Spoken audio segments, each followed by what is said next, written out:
everyone, I'm Sneha and welcome to my YouTube channel Sneha the Scribbles. Today I'm here with another video review, this time with a book called Mrityunjay by Ratan Chand Sardana.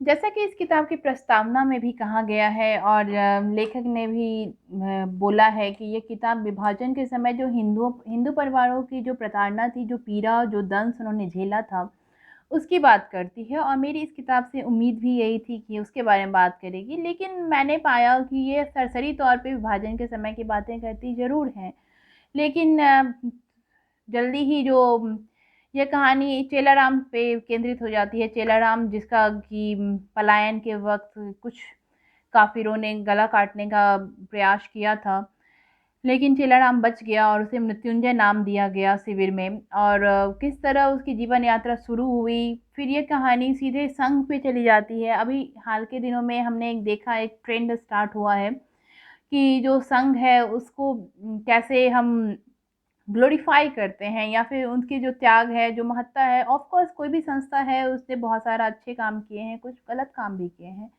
लेकिन हाल के कुछ वर्षों में निश्चय ही संघ को glorify करने का काम शुरू हुआ है। और ये किताब बहुत कुछ उस दिशा में काम करती है, जो महात्मा गांधी के समय जो संघ के साथ, संघ के लोगों के साथ हुआ, उसको उन्होंने लिखा है विस्तार से।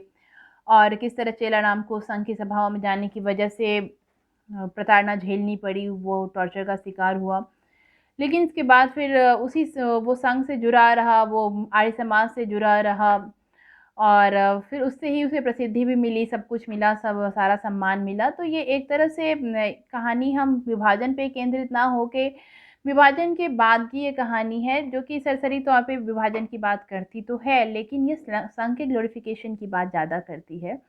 और जो नेहरू, गांधी या फिर ऐसे उनको उनके बारे में ये दूसरा जो पहलू है, जो संघ के लोगों का जो पहलू है, ये उसके बारे में ज़्यादा काम करती है ये किताब। क्योंकि हम नहीं जानते उस समय क्या हुआ, क्या नहीं हुआ, और history is rewriting itself as we know in last few years. So this book is certainly working in this direction.